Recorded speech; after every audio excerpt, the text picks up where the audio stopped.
AC Milan are champions of Italy. As we said, thoroughly deserved, and they can really celebrate now back on home turf. They were able to celebrate down in the capital, a long way from home. Then they headed off down to Palermo. But tonight they're back here in the San Siro, in the bosom of their fans. And there's no greater feeling, I think, in football for a professional player. You talk about the Champions League, of course, great to win the Champions League, but winning a domestic title over a long, tiring season, especially in a competitive league as such as Italian football, it is a special moment, and they'll really deserve this lap of honour. And tonight the celebrations they're really in a different manner. They're quiet satisfaction, a lot of euphoria in Rome last weekend. Tonight it's more the case of a job well done, and let's really just enjoy ourselves in front of our own fans. Well, of course you were there in Rome, Richard. You'll have seen the celebrations after the game. I can tell you that in Milano it was bedlam. The car horns were beeping long into the night, as is tradition in Italy for the conquering team.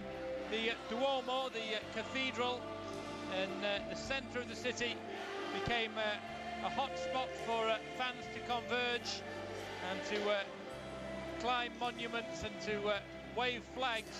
But tonight that heartland is at the San Siro, the last home game of the season. Of course, Milan still have one game to play, and there may be a few sore heads for that game, because the players, I'm sure, will just want to be unwinding now. Job done. Exactly, and of course last weekend they'd won the championship. There's a major relief. It was hanging over them. They really didn't want to take it another week to come into this game having to win the championship. Also they had the Italian Cup to think about, so they couldn't let themselves go completely, but tonight they can do so. And as I said before, just back home you can relax a little bit more. We saw it, and tonight a wonderful performance again.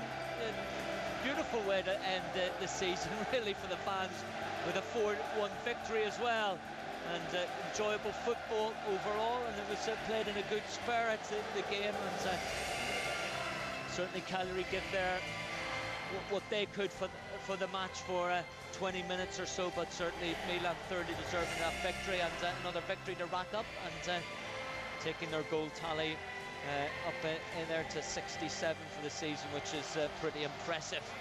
Well, of course, we've been talking about players for the Rossoneri who may be looking at this as their last home game, but the Rossoneri certainly have, in players like Pato and Ibrahimovic, players who are contracted and looking toward a new future. You would expect that Pato is going to be part of something for several seasons to come here at AC Milan. When he arrived, raw, young, apparently since being at AC Milan he's put on 5 kilo, and he's also grown 5 centimetres, and he's coming into his own. He's been a big part of the success, and you think that he's going to be a player, although he has his injury troubles, you do think he's going to be a player for here for years to come. Exactly, and maybe those injuries were part of his growing process, and now he's physically developed, and he'll want to keep those injury problems, but put them behind him. But obviously very young player, and he'll be leading the team for many years to come. And certainly Robinho as well, he's still in his mid-20s. He's got a long way to go. Flamini as well, another player in his mid-20s.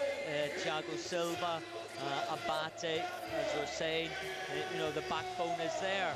And of course, for the older players, their time will go, and new players will take over, but that's the way Milan have been. They've always been able to attract the top players in the world, and I think they'll continue to do that, and it'll be an important summer for them in the transfer market. And now that they're Italian champions, now that players around the world see what the San Siro's like, the big celebrations, they're in the Champions League, they will be attracting the big names, and there's no doubt.